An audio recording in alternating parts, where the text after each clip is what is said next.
All right, I'm continuing the review video. And continuing with this, we have an asteroid question. You're given just the asteroid and just the radius of your orbit.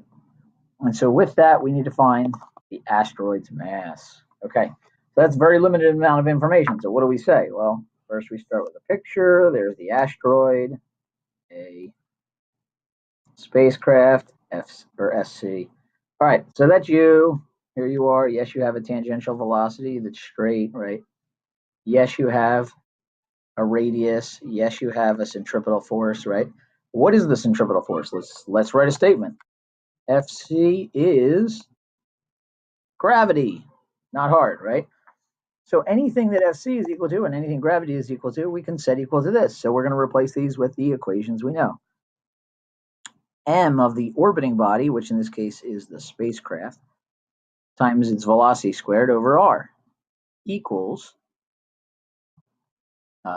big G, right? That's the constant, times the mass of the asteroid times the mass of the spacecraft over the radius squared. Okay, that cancels.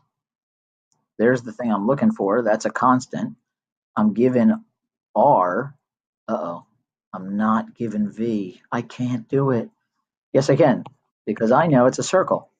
And it's traveling 2 pi r distance over one rotational period, the time to go one rotation, right? I have G in here, so I need to know I care about seconds, so I got to do some converting with that 7 days. All right, so all of this work is happening at once. I'm kind of like, looking at a lot of stuff here at one time. So let's, kind of look at one thing at a time.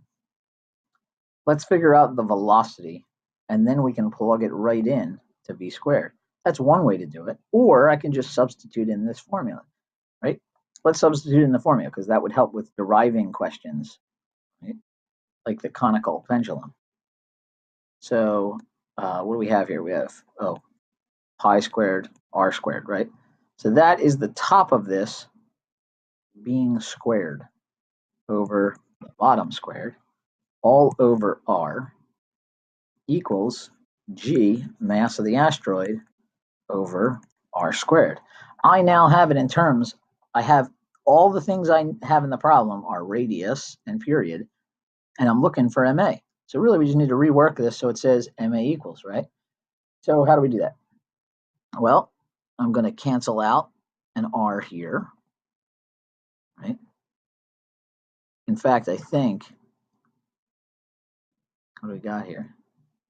Pretty sure I can take this R, bring it over, that's R to the fourth over R will give me R to the third. So really I can kind of boil this down to, I'm seeing something familiar here. GMA. Okay, now I just got to get it to say G, or get the G out of there. So we end up with the mass of the asteroid is equal to 4 pi squared r cubed over G times the period squared. All right, so that big old equation is going to be able to help me here. All right, so let's solve it. Before I do that, though, let me convert. I got 7 days. A day is 24 hours. An hour is 3,600 seconds. So 7, 24, 20, and 36. I get 604,800 seconds. All right, so that's going to be my period. R3 I can leave because that was given to me in meters in the problem. So mass of the asteroid, let's rewrite this here, is equal to r cubed. Don't forget to cube it. Well, it was to the 6th, so let's cube it. Now it's to the 18th. Right? Is that it? That's all I got to do there? It's always safer to try that one out because you might forget the number gets cubed as well. Super helpful to think about that, right? 6.67, 10 to the negative 11. And t squared is that 604,800 squared. I'm going to square that. Okay, so it's going to take me a second here. Punch it all in. 7.56 times 10 to the 6th. I put that in parentheses and then put it to the third power. Then I hit equals, and on the top, I get 1.71 10 to the 22nd, all over 6.67 10 to the negative 11, 6.67 10 to the negative 11 times 604 800 squared. And on the bottom, I get 24. That seems crazy. 24.4. And so then we do the last bit of math there. We get 1.7 10 to the negative 22. I'm doing the math on the bottom there and dividing by 24.4. And I get 7 times 10 to the 20th kilograms is the mass of the asteroid. Totally doable. What did I do? That's the bread and butter right there. After that, it's plugging in other formulas for those two things. All right, last one. What's the gravitational acceleration on the surface of the planet? Well, this is actually really easy if I remember. Fg is Fg. Well, that's kind of like duh. So what do I mean by that? I mean, the old way to find Fg is the mass times the mass that I'm looking, or that I have on the planet, like U, for example, times G, 9.8 on Earth, is equal to, now we got another formula for this. This is asteroid, and this is spacecraft. This would be the spacecraft. And now I divide it by the radius squared. You got to pay attention to something here. That the asteroid's radius is this. Remember, before I was far away from the center of the planet. I was actually above the surface orbiting. Now I'm at that distance, 1.5 10 to the 5th meters, all right, squared. And that's it. So mass of the spacecraft doesn't matter, or mass of you, whoever it is on the surface. So really, what is G? G is everything that's left. G is 6.67 10 to the negative 11